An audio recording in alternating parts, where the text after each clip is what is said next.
गुरुदेव, जब बात युवाओं की और ड्रग्स की हो रही है तो एक बात यहाँ समझ में नहीं आती। युवा बहुत बेहतर तरीके से जानता है कि ड्रग्स लेने का क्या कुछ ड्रॉबैक है, इसके क्या कुछ नुकसान हैं, लेकिन बावजूद इसके वो इस चंगुल में कैसे फंसता चला जाता है। पढ़ा लिखा है, समझदार है, अच्छे पदों पर कार्यरत है, क्या कारण होते हैं कि वो इस चंगुल से बाहर ही नहीं निकल पाता है?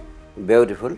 इस संबंध में कई बातें महत्वपूर्ण हैं। सबसे पहली बात मैं कहना चाहूँगा कि आज देश के युवाओं के पास बहुत सारी समस्याएं हैं। उसको भविष्य की चिंता है, कैरियर की चिंता है, कैरियर में बहुत अनिश्चितता है जी।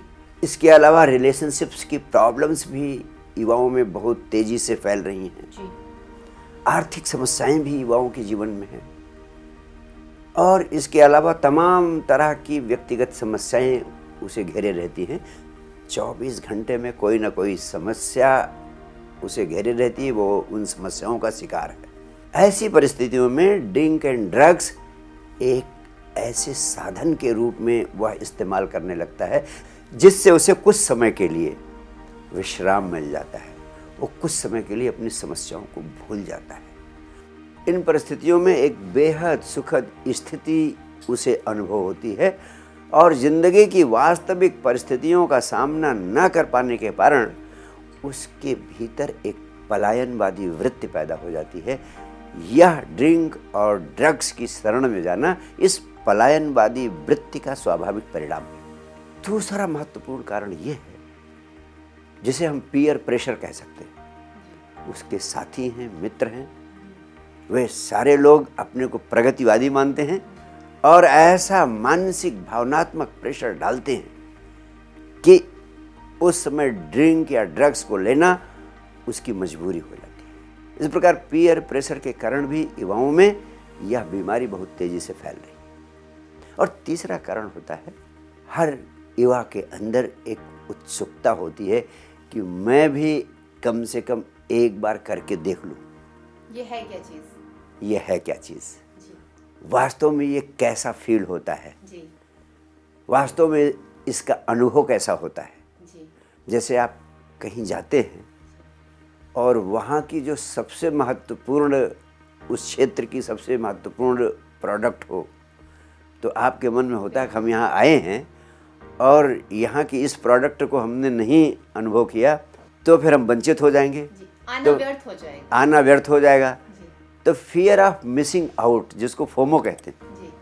तो ये फियर ऑफ मिसिंग आउट, युवा ये सोचता है कि एक बार तो हम भी अनुभव करके देख लें, नहीं तो हम चूक जाएंगे इस अनुभव से। और कोई मैं इसका शिकार थोड़ा होने जा रहा हूँ, मैं तो सिर्फ इसको अनुभव करके देखना चाहता हूँ। लेकिन पहली बार अनुभव करके देखता है, फिर उसके प्राणों में जो गुड फील होता है, जो हाई फील होता है, जो इल्यूजन होता है गुड फील का, उस इल्यूजन का शिकार होता चला जाता है, उस भ्रम का शिकार होता चला जाता है और धीरे धीरे वो उसके चंगुल में फंस जाता है। और चौथी महत्वपूर्ण बात मैं कहना चाहता हूँ, जो व्यक्ति धन दौलत से संपन्न हैं, उनके जीवन में एक प्रकार का भारी खालीपन भी होता है।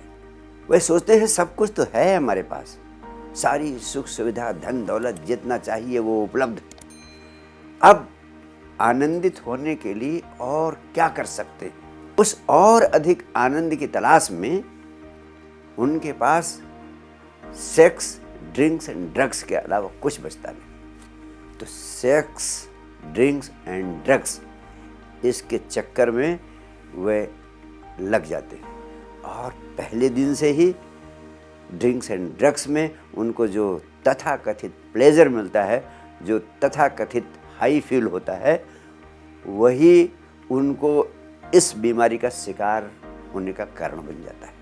इसीलिए मैं हमेशा कहता हूँ और संबुद्ध सद्गुरुओं ने हमेशा कहा कि एक धनी बाप को भी अपने बेटों को धन के ढेर पर नहीं बैठाना चाहिए, उन्हें सहज जीवन जीने की ओर प्रेरित करना चाहिए। सहज जीवन जीने और श्रम का जीवन जीने की आदत डालनी चाहिए। आप हैरान होंगे यह जानकर कि भारतीय संस्कृति में एक बड़ी अद्भुत परंपरा थी इवन राजाओं और सम्राटों के बेटे भी गुरुकुल में सामान्य बाप के बेटों के साथ रहते थे। एक कम्युनिटी लाइफ थी उनकी, एक सामुदायिक जीवन था। वे करीब बाप के बेटों के साथ रहते थे और उनके साथ गुरुकुल में सारा परिश्रम करते थे, लकड़ी काटते थे, खेत गोड़ते थे, फूल पौधे लगाते थे, सारा परिश्रम करते थे और गुरु की सेवा करते थे। उन्हें बोध होता था कि वास्तव में जीवन कैसे जिया जाता है, जीवन की वास्तविकताएं क्या है, जीवन की सत्य क्या है, उनसे उनका साक्षात्कार होता था। ये बड़े बाप के बेटे जो अपने बच्चों को, ये धनवान बाप धन दौलत की चमक को अपने बेटों के प्राणों में डाल देते हैं, उनके प्राणों में भर देते हैं और इसका परिणाम होता है कि बच्चे इस गलत लत का शिकार हो जाते हैं। जीवन में हर किसी के उद्देश्य होते हैं, कुछ ना कुछ मोटिव होता है। अब जब हमें सब कुछ बना बनाया मिल गया, जैसा कि आपने कहा कि जो धनवान माँ बाप होते हैं वो बच्चों को सब कुछ, एक कह सकते हैं कि जिसे कहा जाता है अंग्रेजी में कि आप मुंह में एक जो है गोल्डन स्पून लेकर आप पैदा हुए हैं। जब ये वाली प्रवृत्ति आ जाती तो शायद उन बच्चों के लिए आगे कुछ करने को रह ही नहीं जाता है। सब कुछ बना बनाया मिल गया, तब वो इन सब प्रवृत्तियों की तरफ लिप्त हो जाते हैं। खालीपन महसूस होता है कि आखिर और करें क्या। वहाँ पर एक विकल्प हो सकता है, अगर उनके प्राणों में यह प्यास पैदा कर दी जाए कि इसके अलावा भी उस खालीपन को भरने का एक बहुत शक्तिशाली, बहुत महत्वपूर्ण रास्ता है। वो रास्ता है अपनी चेतना को जगाओ, अपने होश को जगाओ।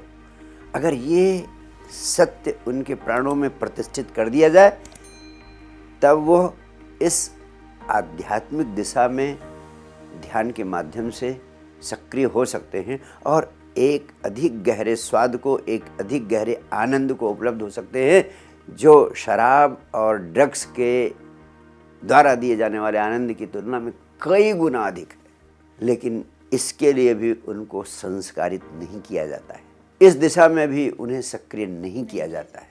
यही कारण है कि वह उसका शिकार होते चले जाते हैं।